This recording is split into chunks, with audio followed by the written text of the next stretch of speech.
Welcome to the Leadership and Love podcast. We will cover leadership, mindset, personal development, and sales and marketing. You will experience thought-provoking conversations with both nationally and internationally recognized leaders. Our goal is to inspire you and deliver actionable items that you can implement that are going to help you accelerate your growth. Get ready to discover the magic and the power when you lead with love. I'm really excited and truly joyful to have one of the wisest, smartest people I know that's truly an expert on leadership. And also, I'm privileged and humbled to call her a dear friend. So welcome, Sherry. I'm thrilled. I am so excited to just have a conversation with you.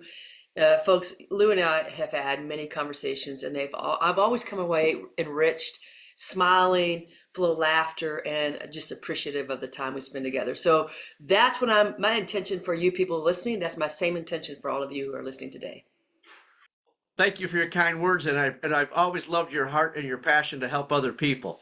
So Sherry stepped into the world as a leader. First in sports, where she attended the highest level possible in athletics, the Olympic Games. Then we're going to talk about that a little bit. She then led college basketball programs for 23 years, where she won a national championship and took her teams to three Elite Eights.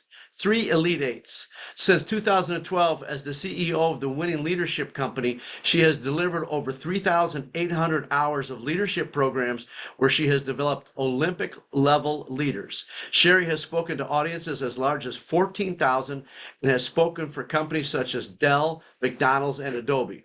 She has spoken in Gillette Stadium, airplane hangars, baseball diamonds, and too many hotel convention centers to mention. Organizations such as Volunteers for America, Anytime Fitness, Edward Jones, and a host of multi-million and billion-dollar companies invest in Sherry's teachings each year. So Sherry, thanks again. I'm truly excited. And you truly have such a wealth of real-world experience and knowledge. So first, I'd like you to share with our audience your Olympic story, how you're kind of going in one direction and then you shifted.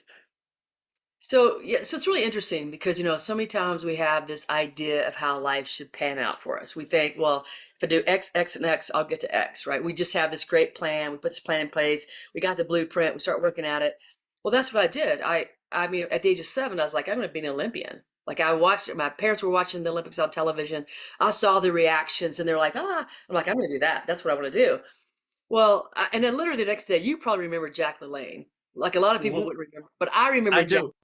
Next Yeah. morning, TV sets on, and me and Jack are doing like, jumping jacks and all the things that Jack, because I thought I was training. I was full bore, ready to train. And from there, I went on and I really believed that I was going to be an Olympian. There was never a doubt in my mind when I was young. That was the way I was headed. And so I thought the sport was going to be basketball. Unfortunately, when I went through high school, things just started shifting. And part of that, when I look back, part of that was my responsibility, right? Who I was, how I behaved, my belief systems. And I had problems with teammates. Again, I'm taking my part of the responsibility. And then the same thing happened in college. And then my parents were struggling with in their divorce, and they were ugly with each other. Unfortunately, they weren't very kind in their divorce actions, and I was really lost, and I didn't know where I was going to go. Started drinking a lot, and things didn't pan out for me in the basketball world. I kept thinking this is the way I'm supposed to do. This is, this is my direction. This is where I'm supposed to end up, and it just things fell apart in so many different ways. And so I ended up quitting the basketball team when I was in college. And the reason for that is again, this kind of like this problem between me and the team, which again, full responsibility for my part, which was I didn't think people liked me and I didn't like myself. If I didn't think people liked me and I didn't like myself, pretty hard for other people to like me, right? Right. So that created a lot of chaos. And the coach took me down the locker room and she literally said to the team, tell Sherry what you think about her. And they did. And it was nasty. It was mean. It was mean spirited. And my self-esteem was so low at that point, I couldn't handle it. So I quit, which then led me to more drinking, right? And fortunately for me, there was a classmate who said, look, you should come play this sport called handball. And I go, I don't even know. I don't like racquetball. This is stupid. I'm not going to do this. She goes, no, no, no. I'm talking about team handball, which is different. It's like soccer using the hands or water polo on land. Just come. Like we're practicing, just come. So I went to watch this wonderful sport that involved hitting people, and I was like, yes, I'm angry. I get to hit people. This is awesome. I was so excited. Um, that I could take my anger out on other people. But it happened to be a sport that was really fun. And the team was a club team, but they played some other teams, and I played with them. About 2 months in, they said, we're going to go to the national tournament in New York City. Do you want to go? And I'm like, well, I had nothing else to do. Had never been to New York City. I'm like, sure. Well, that's where the national tournament was. And look, Louie, I'd only played a couple of months. I didn't know what I was doing. I was athletic enough that the national team coach invited me to start training with the national team, which was training for the 1984 Olympic Games.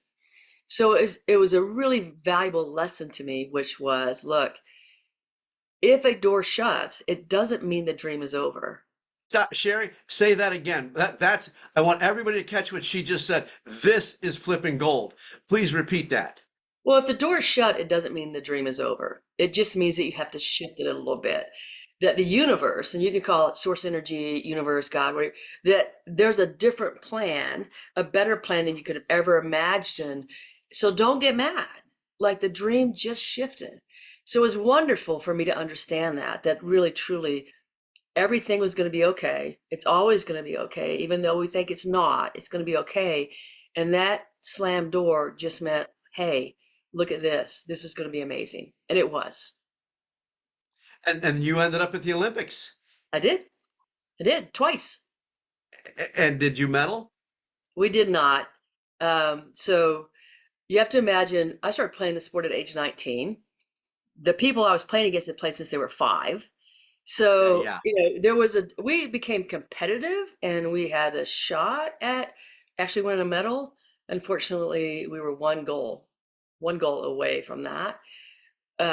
But looking back is like, really what we accomplished in the shorter amount of time, because my teammates were the same way. Nobody started playing when they were young. They all started playing when they were, older. And we had, some phenomenal opportunities there to win a medal. We were just a little short. Still wonderful experience. Didn't change the Oh, experience. without a doubt. And it gives you that title Olympian, right? And that when you think about the number of people in the world, that's pretty rare air. That's Very pretty well. rare air to say I'm an Olympian. Right. So could you share with our audience the transition of how you did all of that, and then you got into coaching basketball? Right. Well, the thing about team handball is, and I love the sport, there's just nowhere to coach in the United States. It's a dead end because there's only, there's no competitive teams playing at any level, not high school, not college. There's no competitive teams, and so there's nowhere to coach. And I really always wanted to be a coach. So after I was an athlete, I knew I wanted to coach. So I went back to the sport that I had loved prior to team handball, and I started coaching at a really small college and then just built up to, other colleges and other places to coach. And it was, again, look, I don't think, Louis, that I've ever worked a day in my life because I've always been passionate about what I've done. And it's been so much fun that I never felt like I worked. It was just like, oh, I get to go play again. Yeah. That's a great thing for our listeners to take in, is that when you're doing what you love, it really isn't work. And if your job, your career, whatever you're doing is work, then you really need to take a long, hard look at what you're doing. Yeah, So, absolutely. so Sherry, I'd like to. There's so many things. This could be go in so many directions because you've already. First off, thank you for being so vulnerable and transparent. But this could go in so many different directions. For our audience today, I really want to focus on leadership. So Right. when you transitioned into basketball, and you'd had these experiences on basketball teams, what was one of the things that you committed to that you were the kind of leader you were gonna be because of the experience you had in the past? Well, I think that's so important to know, like Louis, like all these experiences, and people can call them negative. And if you call, you're going to live them as negative, but really they're just opportunities for growth, right? Each one of those things that I experienced gave me the understanding of how to be better and how to interact better with people and how to honor the players. So one of the things I really wanted to make sure was that none of my players would ever be bullied. Like that was not going to happen. I was going to protect that player. We were going to have honest conversations. I was going to help that player through whatever was going on in her world so that we could get through that together as an individual, as a team. So that was one of the things that I committed to. I committed to having the tough conversations with people, having the tough conversations with the team, and really finding the unity that we needed to care about each other. And I would use the word love. A lot of players would be like, "Whoa, love," but I mean, it's really that deeper compassion and care that you hold together, and that is love. Compassion is love. So that was one of the things that taught me was, look, I'm not going to let any player be bullied or be pushed out of the circle or feel like they don't belong with the team. We're going to deal with it. We're going to find a way through it, first for the benefit of the individual, but also for the benefit of the team. Like it hurts the team when we do that to somebody. Right. I think that, so again, for our listeners, she just hit two things out of the park in a couple of sentences. One of them is that everything that she went through, she looked back on it, and sometimes it's hard in the middle of it, right? But at some point, you have the ability to look back on it and reflect and say, okay, what do I need to do differently? She also was smart enough to turn that into something that she added to her leadership style, which really changed the game. And I want to say this, and I think this is very powerful because I'm all about the love. And one of the things Sherry and I share is this friendship, and we love each other, but there's no sex, there's no romance. It's that compassion, it's that understanding, it's the forgiveness that you had because you had been treated that way that you now gave to your players. And could you talk a little bit about, because I want people to understand how powerful this is, because you are not only being this amazing leader in this space where, especially with young people where they need it more, right? Right. When there's a person like you in their life that's been successful and you tell them, hey, you can do this, or you're smart, or you're Right. talented, it's really pouring into people, and you are doing that with love. Could you just share, and I know you're humble and modest, but please share some of the success you had, because you ended up being a nationally renowned Yeah. basketball coach. Well, I mean, yeah, the success, I think, when we talk about success, Louis, it's so funny because people say, what was your favorite moment like as a coach? And everybody thinks it's going to be like winning the national championship, and it's not. The favorite moment, and I can recount, some of them would be when a player made a huge shift in who she was from those conversations. Because when you love somebody, that doesn't mean that you give them freedom to just go and wander around and do whatever the heck they want to. Love means I care so much about you that we're going to have these conversations about how you're behaving and what you're doing to yourself, right? So when you hold people in that kind of accountability, that means love. And people don't understand that, but that means love. And so, when I see people, like I had a young lady who, for example, was really quiet, uh, very fearful, had a lot of self-doubt, and she started out being an elementary teacher. And there's nothing wrong with that. I think that's beautiful. That's not who she wanted to be, though. She didn't feel like she was smart enough. She's a 4.0 student. She didn't feel like she was smart enough to be a physician's assistant. And so her senior year, she's like, coach, I never wanted to be this. I said, well, what do you want to be? And she said, well, I wanted to be this. I wanted to be a physician's assistant. I said, well, help me understand why you didn't do that. She goes, well, I'm just not smart enough. I was like, all right, let's talk. Let's talk about this. You know, and, and she grew a lot in those 4 years. I mean, she grew from a quiet person to a better leader, to more confident, the way she played, the way she carried herself. And she also recognized that when she left college, even though she did get that first degree, she went back to school and became a physician's assistant. Now, folks, that's a story. Like that's one of the stories that I hold dear to my heart, because you get to see somebody who grew a lot and who found that wonderful piece of confidence that went on to achieve things. And so when we're talking about like moments of a career that makes you successful, I think about all those moments, times the number of players that I had. Not everybody came full circle, but certainly there's people that reached out to me 15 years later, 20 years later, whatever, and said, Coach, man, I really appreciate you. I appreciate the lesson you taught me. I want you to know where I am today. Those are the success stories that you have as a leader.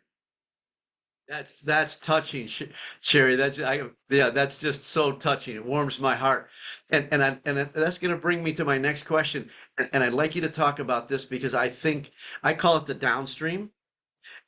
So all these lives that you've touched and this is true of all of us, right? People don't understand you don't have to be a nationally renowned and successful basketball coach. We are touching lives all day, every day, right? And all of us are leaders. But one of the things I'd like you to talk about is letting go of the downstream, right? So we'll just take the example you shared with the young woman who turned into being a physician's assistant instead of an educator, a school teacher. What do you do, or what would your advice be to leaders to not be so concerned about that outcome? Because that downstream, you don't know how many lives she's helped or healed. And I think that's the beauty of what we do. We just give it and then let it go be what it's supposed to go be. Can you talk about that? Well, that's giving a gift. So this is the challenge that a lot of leaders have, and I had it early in my career, is when you give somebody a gift, and that's like you're coaching them, you're giving them opportunities, whatever you want to call it, the gift of coaching, that's a gift. And so a gift means that when you give a gift, your part in it is done. That's your part. How they use it is their part. And so a lot of people get upset, and I did as a young coach. I'd be like, man, I'm giving these people so much information, so many opportunities, and they're not using it. And then I'd be mad at them for not using it. And then I realized that it's a gift. And when you give a gift, your giving is done. Then they have to decide if they're going to use part of it, none of it, all of it. That's their decision. My part is in the gift, is in giving. That's my part, and it ends there, right? So you have to understand that's what a gift is. A gift is given without expectation of return. That's what a gift is. If you have an expectation of return, it's not a gift, it's a bargaining chip. So you have to realize what you're doing, right? So that, again, for our audience, this is gold, gold, gold. I can tell you that Sherry, one of the reasons why I love you, and so that gift, and I'd like to reiterate what she said. That gift, if you're expecting something back, then it's a bargaining chip. It's not a gift, and that's what most people do with love. Yeah. I love you if I love you, but right. That's Love you not when. unconditional. Right.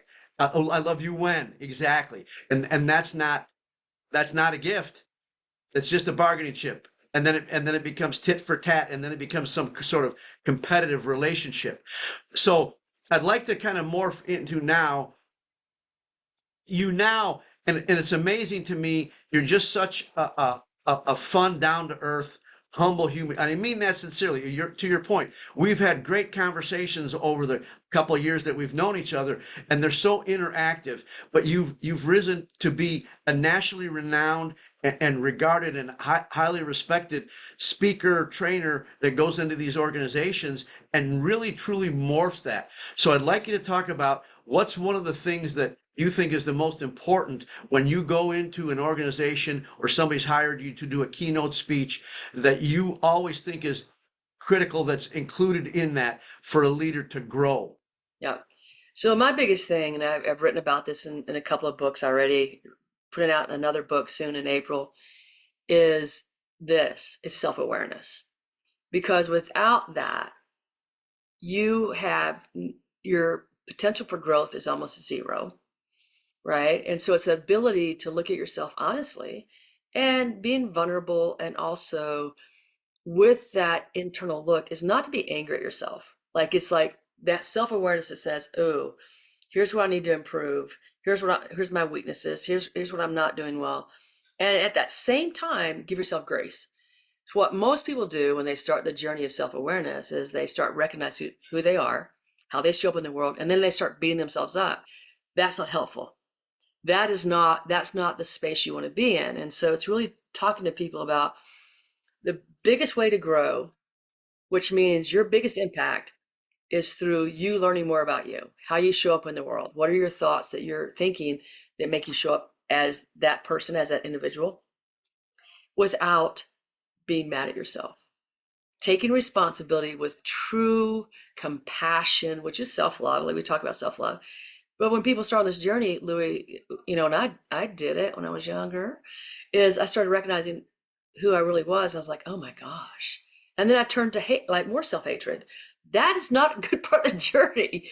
So, everywhere I go, there's always elements of this self-awareness piece. Maybe I don't call it self-awareness, but it's always elements of asking people to stop and self-reflect so they get a deeper insight into who they are.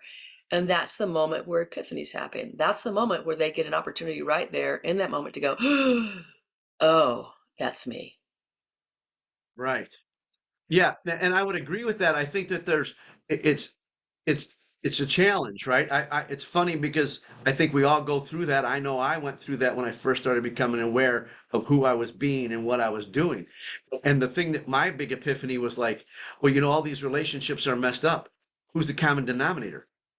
The guy in the mirror, right? The guy I see every morning when I brush my teeth. Hello, I could have had a V8. And so I would let's go down this road for a little bit. So what do you share with audiences and these leaders, CEOs, C-suite executives when you go in?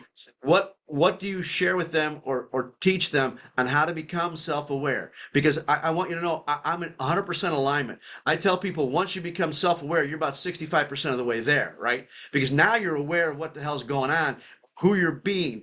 And that's what who are you being and who do you want to be? But how do you share with leaders on how to start to become self-aware? Well, I do have some piece, like, there is, depending on what kind of, if it's a keynote, it's a little bit different, right? But if it's a workshop, I do have some papers that ask you questions about self-awareness so that you can go down and start looking at, what does it mean to be self-aware? Because Louis, if you ask people if they're self-aware, most people are going to say, yes, yes, of course I am. Right. Because they don't know better. Like I would have said the same thing. I would have said, yes, of course I'm like, yes, like I think about things, of course. So that's one of the ways, but also one of the things I love to do is literally just have people stand up. Like I will say to people this, finish this quote for me. Quit taking it, and then the people, almost everybody in the crowd will say personally. Okay, great. So you all know the quote. Yep, yep, yep. I said, okay. So I get that. So I want you to raise your hand. How many of you here have ever allowed what somebody else has said to you ruin an hour of your day? 100%. Yeah, 100% of people are going to raise their hands. So you say you know the quote, but you're not living it. You're not living the idea. So what's that gap mean? What's the gap between knowing, like knowing, I know the quote, and living it? What's that gap? And then to help them understand, like quit taking it personal, I'll have everybody stand up and I have 10 statements I read. And I will say, if you've done this in the last 6 months, then sit down. And Louis, like I get to the fifth one, and everybody's seated, right? And so now that makes them aware that they're actually taking things personally, and that helps them become aware. Now, occasionally I have like somebody, one or two people standing up, and I'm like, yeah, you're the ones who are not self-aware because nobody should be able to get through this, right? Right, right. So, one of the questions I would say would be like, um, one of the things I would say is if you've allowed a stranger who said something to you have an impact on your emotions, right? And people go, oh no, I don't do that. Well, I still do it. I talk myself out of it pretty quickly. But let's say somebody turns around and says F you, and I'm like, like I'll take offense, and I'm like, wait a second, that's not about me, that's about them. Like that, it has nothing to do with me, right? So wait, say that again real quick. It's not It, about it's not about me, it's about them. Right? It's not about me, it's about you. It's a mantra I teach. It's not about me, it's not about me, it's about you. You don't say that out loud. You don't say that out loud to the person. right, right, right. But Sure. you're absolutely right. And so I'd like you to talk about it's not about you. And so I'd like to inject this real quick because one of the things I share with people is the world's giving us feedback all the time, right? A good mentor and buddy of mine, he calls it feed forward. But I like to share if somebody tells you you're a horse, they're probably out of their mind. If a couple people tell you you're a horse, there could be a conspiracy at hand. If 10 or 15 people tell you you're a horse, it's time to go buy a saddle, right? So, and so if the world's giving you the same information over and over again, you can continue to push it away and say the whole world's crazy, or you Right. can start to ask some of these questions. So when when you talk about that, I'd like you to go a little deeper in. Sure. It's not about you, it's about them. Right. What do you mean by that? So the audience understands how they can apply this in their lives. Well, the first thing I say, when somebody's coming at you and they're demeaning, demoralizing, and destructive, so I always preface it with that. If they're demeaning, demoralizing, and destructive, then it's not about you, it's about them. And what that means is you have to remember that somebody can only speak from their own lifetime of experiences is the only place they can speak from. They cannot speak from that which they do not know. So you have to remember that all of us, without exception, go through challenges. There's nobody on this earth that escapes challenges. It is the process of being human. So I want to stop you. Can you hold your thought?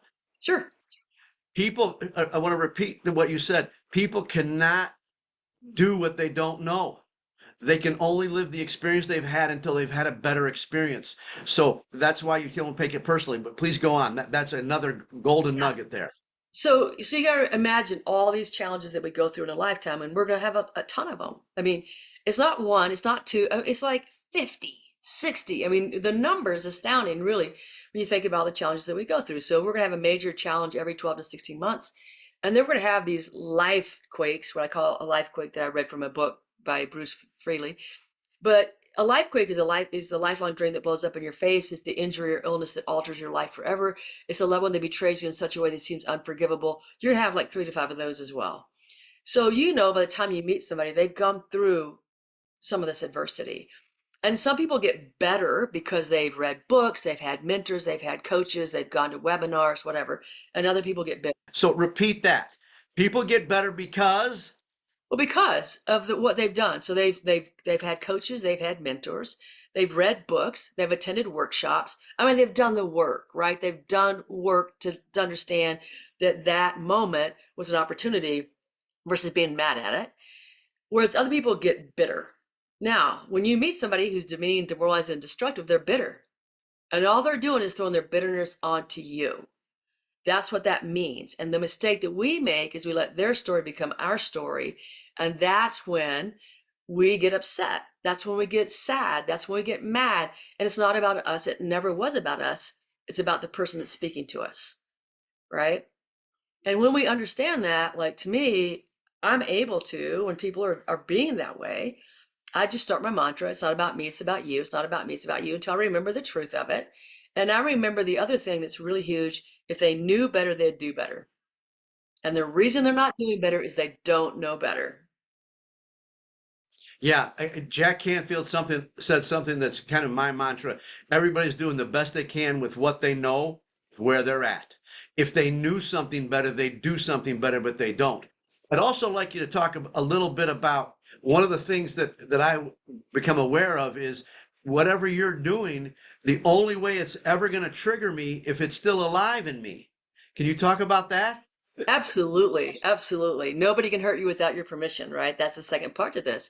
And people will go, well, I don't want anybody to hurt me, so I wouldn't tell them to hurt me. I'm like, no. What that means is when somebody says something and the moment that you get defensive, right? So if somebody were to say something to me, Louie, I didn't agree with. So like they said, look, your eyes are really ugly, like and an ugly green or whatever. I'll be like, they're blue. So I don't know, like whatever. And I don't even take offense to it because it's nothing that's true. I'm like, and I don't believe it. But let's say that somebody said to me, you're stupid, and I get defensive. So that's the first thing that you understand. The moment you get defensive, what that means is you believe what they're telling you is true. It's not that they said it that hurt you. What hurts you is you believe it to be true. That's the moment you get defensive. And the second thing you do is you start trying to prove it's not true. So you start trying to say, hey, Louie, this isn't true. Is it, hey, mom, it's not true. You start looking for, that proof that it's not true. What that means is all they did was tap into a wound that you have. So you have a wound that could be at age 6 or 16 or 26 or whatever that's never been completely healed. And what that person is doing is they're tapping into that wound. And when they tap into the wound, you get defensive. Well, look, if it wasn't there, what they said wouldn't hurt you. It's that some part of you agrees with what they said. That's what hurts you. So when you learn to be curious, this is the point of curiosity. Somebody says something, I get defensive. I'm like, ooh, okay. Let me explore why. I agreed with that. What part of me, what story did I have in my youth or younger now, whatever that is? What story did I have that still hasn't been healed so that when they tap into it, I go directly to the wound and I get upset? Because if you heal that wound, not if, well, I guess if, I say when because I'm going to heal it, right? When you heal the wound, it goes away. And then no matter what they say, you can let it go because you're no longer So giving permission. So I want to touch. So Sherry just modeled something that I very, very rarely see. Sherry just modeled something hugely powerful, and she's living what she's sharing with us. She just caught herself saying if and when in that sentence, and she didn't want her mind to hear if she could heal it. She wanted her mind to hear when I heal it, right? What she was referring to is it's that person's choice if they're going to heal it. But Sherry's moved past that choice and her mind is aware, and she caught herself because she doesn't want her mind to say when. Yep. She wants her mind to hear when, not Right. if I'm going to heal it. Right. So when and I'm sorry, thank you for letting me interrupt you because No, this is great. you're brilliant. I mean, seriously, you're dropping brilliant wisdom. So what would you suggest to our listeners to so that when they've got to the point where they're aware, I've realized it's triggered my stuff, right? It's not about the world, it's my stuff, and I'm going to take responsibility for my stuff. Like you said earlier with these relationships, these basketball players, I'm going to take responsibility for my role in this. How would you recommend they start healing whatever that wound is? Well, the first thing is you kind of have to figure out what the wound is, right? So, for example, the whole thing about me being stupid. Look, I was a 4.0 student. I was an academic All-American. I was a valedictorian. So you would think initially, like, well, that's silly that you would be upset about that. So I'd have to ask myself, what story caused me to believe that I was stupid, that I'm still holding on to? Well, that goes all the way back to third grade. So in third grade, they were going to hold me back a grade because I couldn't read at the third grade level. They were going to put me in a remedial reading class. Well, remedial to me meant stupid. They never used the word stupid, but I knew that that's what it meant. And I couldn't let that happen because my dad was superintendent of schools. My mom was a teacher and a coach. It was like, I can't be seen as stupid. So that was the story, right? The story of me thinking I was stupid and then carrying that story forth for, I mean, even though I had straight A's, the reason I had straight A's is because I thought that I had to work harder than anybody else in the world to get them, that I wasn't really smart, I was stupid. So even though I was proving to myself that I wasn't, I still held the story, right? And Right. so I had to go back and heal the story. I had to go back and really look at the story. And how do I heal the story? Well, first I had to forgive myself for carrying it for so long, right? Right. Yeah. Yeah. How many Yeah. decades do you need to carry a story? Yeah. Exactly. But then, really looking into it, like, look, I had proved that even though I had a problem with reading, I was so smart that I overcame it, right? I mean, I had Right. to relook at that and understand that the old story was not true. It was a story that I chose to have. And the truth of it was, how smart did I have to be to overcome that reading problem that I had to be able to read and write books now, read, read, volumes of books, tons of books over my lifetime, and then learn to write books. So really, it wasn't I was stupid. It was just a little bit of a challenge, and how smart I was to overcome the challenge without help. Like nobody came to me and said, "Let's help you with reading." Like nobody did that. I did it on my own. And that's powerful. And one of the things that I've come to understand is to your point when we get defensive on either side of the relationship, we've gone to our emotional brain, and the best thing you can do is walk away from that situation, right? Because if you get emotional, I can't reason with you, right? That's out the window. That's not an option. So I'd like you to talk about how. I love it when I say something, you get a big grin. But I'd like you to talk about how um, you teach leaders how to handle that situation, because what you're talking about in this emotional baggage, some people call it our story, however you want to label it, we need to take responsibility for that. How do you coach leaders into handling that in the day-to-day situation and interactions. Well, you just said it, Louis, which was you need to take a pause, right? So when you feel yourself getting emotional, you know you're no longer thinking logically. You are now, your emotional brain, your lizard brain, whatever they want to call it's taking over. So your past experiences are taking over, and you can't have the conversation at the moment. So the best thing to do is say, hey, like I would say, hey, Louis, you know, this is probably not the best time for me to have this conversation. I need to take a little break to think about this so I come back to you in the best space I can possibly come back to you at. And then we can have the conversation. Can we do this tomorrow at 9 a.m. or can we do this, later this day at 5 p.m.? Always give them a time and a date, hold that to be true. Then you got to go work on it. Like you got to walk away and kind of figure out like what triggered me. What was it that was said that triggered me? Now I've got to figure out from that trigger, how do I let it go? And so there's all kinds of techniques. I can't, teach all kinds of techniques that I do, right? There's tons of them out there that you can let something go. But it's really like you got to figure out what was it? What was it? And then in your technique, whatever that is for you, for a forgiveness, what that looks like for you. And forgiveness is not like, I forgive them. Like, no, you didn't. That's not a forgiveness. But you got to do something, like Ho'oponopono is one of the things I do, which is a Hawaiian prayer, which is very simple, right? 4 parts. So I'll give the audience right now just a really simple way to do it, which is it's 4 parts. I'm sorry, please forgive me, thank you, I love you. That's the 4 parts of that. So let's say I got trigger I'm sorry, real quick. I practice that. And I've added, I'm so sorry, right? Oh, cool. I've really doubled down I'm sorry, it wasn't who I wanted to be, but please go on. It's because Well, it's, you can, yeah. and let me share with the audience. Sometimes we think that the solution's got to be some complicated, really convoluted, hard thing that we have to do. And Sherry's going to give you 4 sentences that you could practice right now today. So please repeat it and go on. I'm sorry, please forgive me, thank you, I love you. And so people are like, well, you have to say that to the person. I'm like, no, you don't have to say that to the person. You say it to yourself. You could say it to the person, like not face to face. You could say it to them from where you're sitting right here, right now, as if you're talking to them. I think there's 3 parts to this prayer that I've experienced that really changes it, Louis. One is I'm going to say it to the other person, like soul to soul, right? Soul to soul. I'm going to say it about me, my part in it, to me, and then I'm going to say it to the higher power because there's three parts I think that Oh, we can get you to that you just level. gave me chills up my back. Yeah, there's 3 parts. That's yeah. So if Yeah, I that's said, yeah, if I was in a situation that I could say something like this to, let's say I have a neighbor who's not very nice. And I know probably he's not very nice because of the experiences he had when he was a child. I don't know what those were, but I'm sure that he's still holding on to stuff. And so let's say I would say to him, I'm so sorry, I don't understand where you're coming from. Please forgive me for not taking into account like all the challenges that you've had to this point. Thank you, thank you, thank you for giving me this experience of learning once again the power of understanding. And I love you.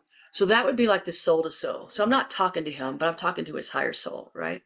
And then for me, it might be, I'm so sorry that I got reactive. Please forgive me for how I showed up in this conversation. Thank you, thank you, thank you for giving me the opportunity to see once again that there's a different way to handle something. And I love you. So that way I was talking to me, right? So that was talking to me. Now for the higher power, I might say something like, I'm so sorry that I've had this lesson 50,000 times. Please forgive me for having to learn it one more time. Thank you, thank you, thank you for ever ending grace, and I love you. So there's 3 different ways to go into that, and you do it whatever way it feels good, or maybe all 3 ways, but it softens that whole experience, and now you're ready to go back to have a conversation. and I would like, so I love your heart. I truly love your heart because one of the things that I think that what you just shared, I want our audience to catch is you open when you do these kinds of things and you talk about things like gratitude, thank you, love, I love you.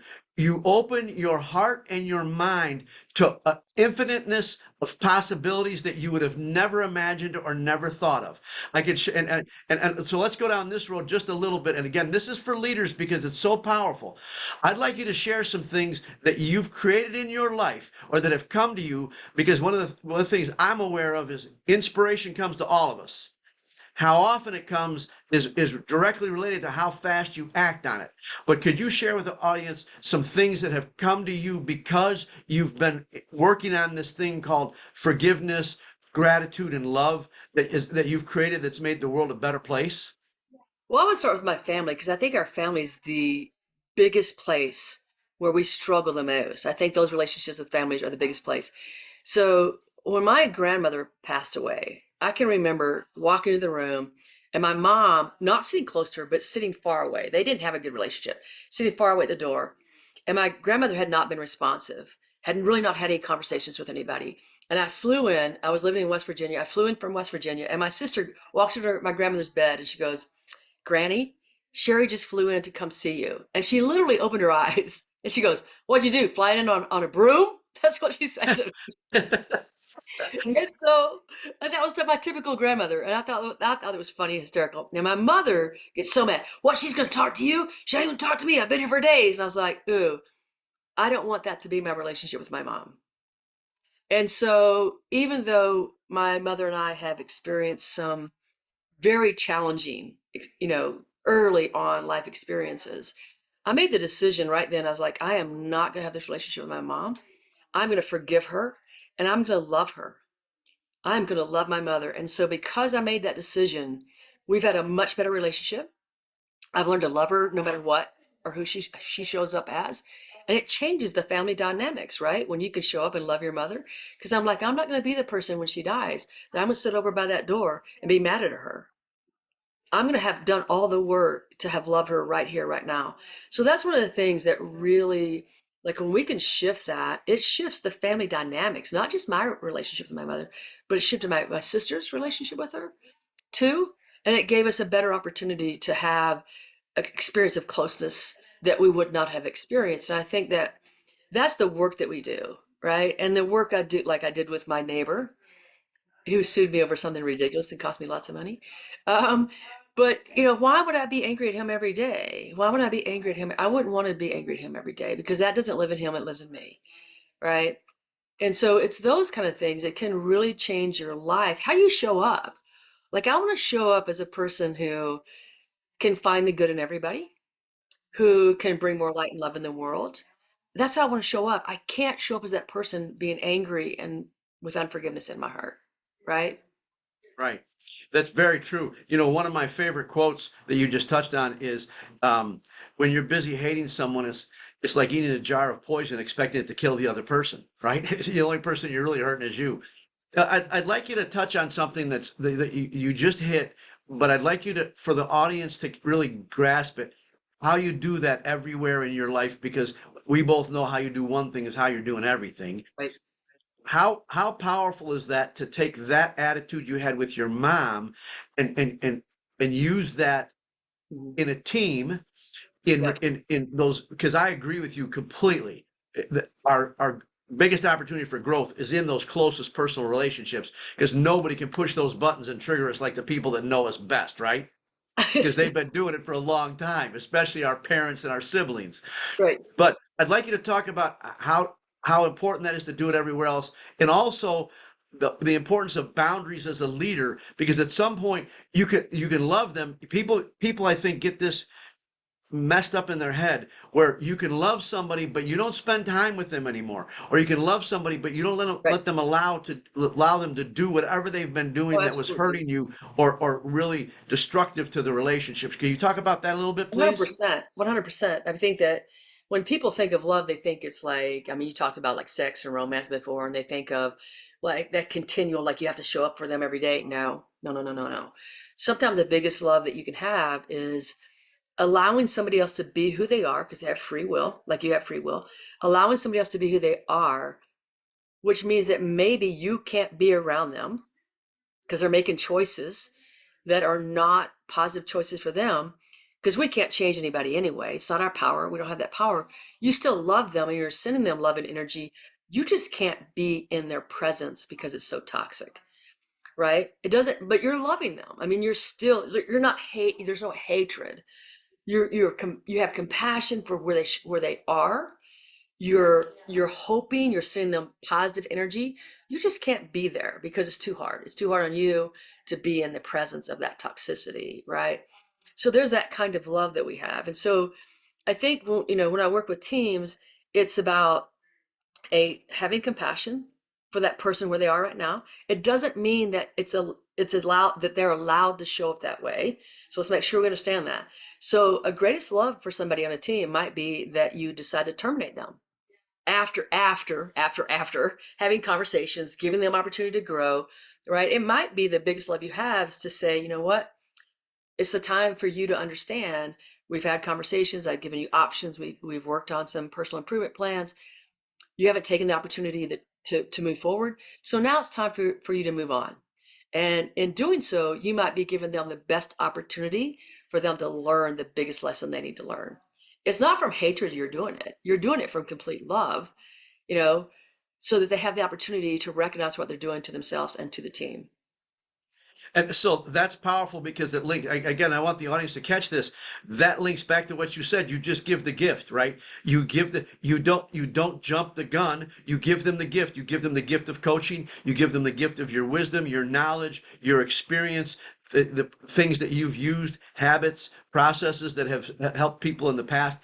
And then at that point, it's their deal. And sometimes you come to that crossroads where it's time to go on. I love I'm a big fan of John Wooden. Oh And yeah. I've read a bunch of stuff about him and read some of his own books. And one of the things that he would do is when he would terminate, I just let somebody go in one of my organizations because to your point, they really want to have their own business. And I told them, you're not a fit here, but I'll help you. I help mentor people all the time to grow their business, improve their business. I said, I'll be able to help. I'm happy to help you.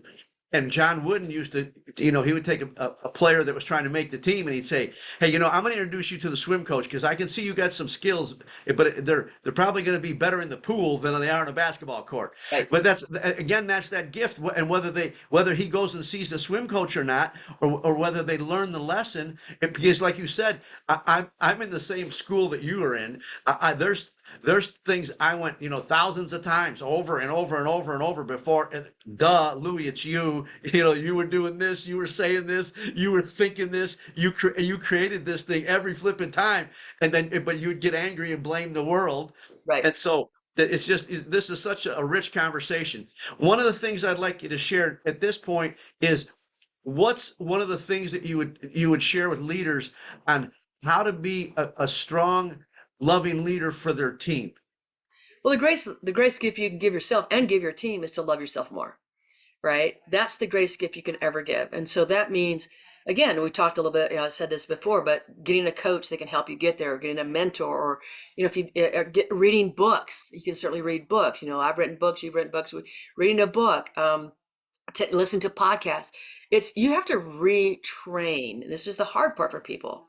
You have to retrain your thought habits that you've developed over decades. And it's not simple. That's not an easy task. It's worth it. It is well worth it to retrain your brain. So a lot of us grow up in situations where we're taught we're unworthy, or we're failures, or we're not good enough, and all kinds of messages that come our way. And when we believe those messages, it's going to impact the way that we treat other people. It's a must. Like it's a must. Like the way that I became better as a coach was I invested in myself. I invested in my personal growth, right? And so that's, first it was reading and watching videos, and then it became getting coaches, and it's that ongoingness of talking to people like you, Louie, who grow, you grow me every time we talk. I mean, it's really being around those kind of people that help us move a different direction. And so if you're a leader and you haven't invested yet in a coach, I would highly suggest, whether it's me, Louie, or somebody else, it doesn't really matter, is really investing in a good coach to help you on your journey. Yeah, that's really profound, wise advice. And one of the things I'd share with the audience is that I tell people all the time, never work with a coach that doesn't have a coach. right? Because at some point you're going to get into these conversations and you're going to be helping your coach, or the coach is going to have personal problems. But I think that's profound advice, because somebody sees your life from a different perspective than you do, because you're in the middle of it. You're in the middle of that emotion. You're in the middle of the day-to-day interactions and reactions of what's going on. So I want to tap into this for a minute. What's one of the things that you share with leaders on a way they can start practicing self-love? Because I'm a huge advocate of it as well. Well, so, man, I think that the first thing I just said to you is invest in yourself. So how do you do that? I mean, it could be, I spend the first 45 minutes of every day investing in myself. And what does that mean? That means, I go down to my basement where it's really quiet and I do several things. Number one is I write my intentions down for the day. So an intention is different than a goal. So a goal is like how much money I'm going to make, how many calls I'm going to make, blah, blah, blah. An intention is like today, one of my intentions was I'm gonna look for abundance everywhere. So when I look outside, it's like, oh my gosh, look, there's clouds that just stretch for everywhere, right? Or look at that Right. sunshine. It's hitting every mountain peak that I can see. So looking for that's an intention. Then I write down gratitude statements. So 5 things I'm super grateful for, right? And then I write down something I'm grateful for my body, because one of my biggest challenges is that I have had an autoimmune disease which affects my health. And so I like to judge my body. And so I have to really work at looking at my body and being loving and kind to it. And then I Yes. write down a miracle, Louis, that I've experienced or somebody else has experienced. Because the more you believe in miracles, the more they show up. And so when I write one down, I'm like, oh my gosh, I just talked to this person. They told me how they, overcame this and this and this. It's a miracle. So I do that. I read something positive or listen to something positive, and then I meditate. I am investing in me in the morning. Like I am filling my cup before I start the day with everybody else. I think that's critical for everybody to do. Invest in yourself, because that's the way you get greater self-love, right? And I have to work on it. Like I said, I judge my body. It doesn't work like I want it to work. I judge it. Well, that's not like my body is like part of every cell is has its own intelligence, right? And I'm telling it, I don't like you. Well, how's it going to show up? Right. Well, so I want to touch on something. So she's talking about her morning routine. This doesn't take money. It just takes her concern and consideration to make it a priority, right? Right. You do it on a regular day. I want to share something with you so our audience grasps the power of 2 things that just intersected. And we're doing this off the cuff because we're busy living it, so it's not hard for us to discuss it. We don't have to think about this because we've done it over and over. One of the things I do when I write my gratitude, I write things that I'm thankful for that haven't manifested yet. So every morning, I'm writing thank you for the miracles, the opportunities, and the abundance that I'm going to find in this day. Oh, And one I'm of the going to things do that. I'm going to do that. You just gave me something new. Yay.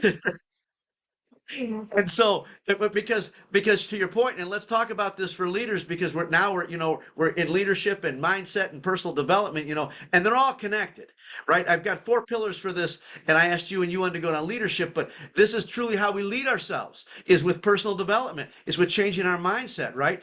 But it's a daily practice, it's a habit, and isn't that what is so important? And I'd like you to talk about that, on how just little things every day, at the end of a month, at the end of a year, it's huge. Yeah. Yeah. I have this coaching client who, um, it's a young girl. So she's only 22. And most of my clients are CEOs, CFOs, COO. I mean, the CEOs, right? The people in the C-suite. But her parents met me and wanted me to coach her. I said, sure. Uh, Her willingness to go down this path of self-development has been incredible, Louis. I mean, just the beauty. Like, she's worked with me for over a year, and we started out and she had no self-confidence, no self-esteem. She thought she was unworthy. I mean, she's beautiful, beautiful young woman, golfer. And she said the most incredible thing to me the other day. You're going to get this. Some people might not. She ended up last place in a golf tournament, like last. And she called me and she goes, "It was the worst I've ever played in my life." This is after working with me, right? And we've had some Yeah. great successes. Like she's really gotten better at great success, but this was not one of them. And here's what she said to me. She said, it was the worst I've ever played. And she goes, "And that golf tournament does not define me. I am worthy." Yes. Wow. And I was like in tears. I was like, "Oh my gosh. Wow. Yep. Wow." Yep. And so, of course, what did she do the next time? She played better, right? Because she didn't let that tournament decide for her who she was. She reached for worthiness. And if I can tell people out there, like some of you might not get that, but the power of that to move forward, to find better things, incredible, incredible. And so that's what I think they want to talk about. Like, if you do something and you keep working at it, that's where you'll end up. That's the Well, place you're gonna end up. Like, and even if something so goes bad, you're still happy. You're still in love with yourself. And so I can tell you, you put tears in my eyes and again warmed my heart. I was beaten bloody by a stepmother who told me I was useless and I was never going to amount to anything, and she couldn't wait till I got out of the house. And I want to, for our audience, I don't tell you that for sympathy. I tell you that because I started thinking different thoughts, and I believe those thoughts for decades. Right? I think this is so important. Why we have to go back to the youth and get them before they have decades and decades of this message that we repeat in our head over and over, and then we buy into it, Yep, right? And then we think it's the truth, and it's not the truth. It's the furthest thing from the truth.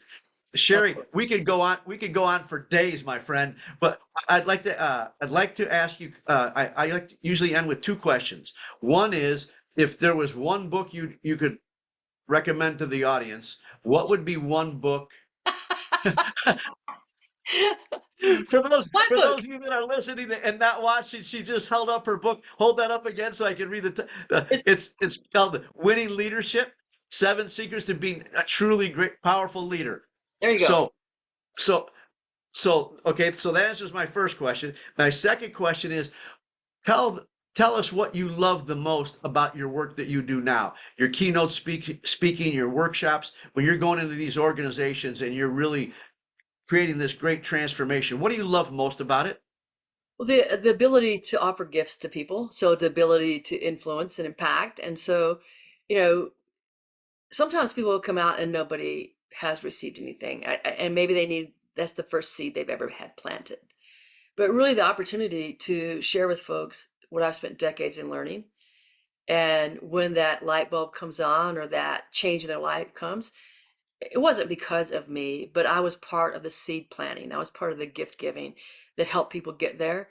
And I see so much sadness and anger and depression and fear in the world. And if I can just erase a little bit, if I can just help somebody else erase it a little bit, that's powerful stuff. Amen, sister. It's a drop in the bucket, headed in the right direction. I couldn't agree more. I want to stress a couple of things for our audience before we go. Sherry and I have had many conversations, and there's great power in asking questions. I've learned a bunch of things about Sherry that I didn't know. I've learned a bunch of things from Sherry, and both of us consider ourselves experts in this thing that we're talking about. But that doesn't mean, and Sherry touched on this, you should consistently be learning. Sherry, I want to thank you truly from the bottom of my heart. This has just been an unbelievable hour. And I would highly recommend, as those of you listening, please go back and listen to this, because I can tell you there's great depth and there's so many seeds that she planted.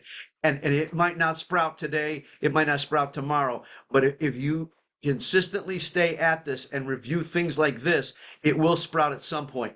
Sherry, before we go, can you please share with the audience how they can get in touch with you if they'd like to bring you into their organization? Where can they find your books, those kinds of things?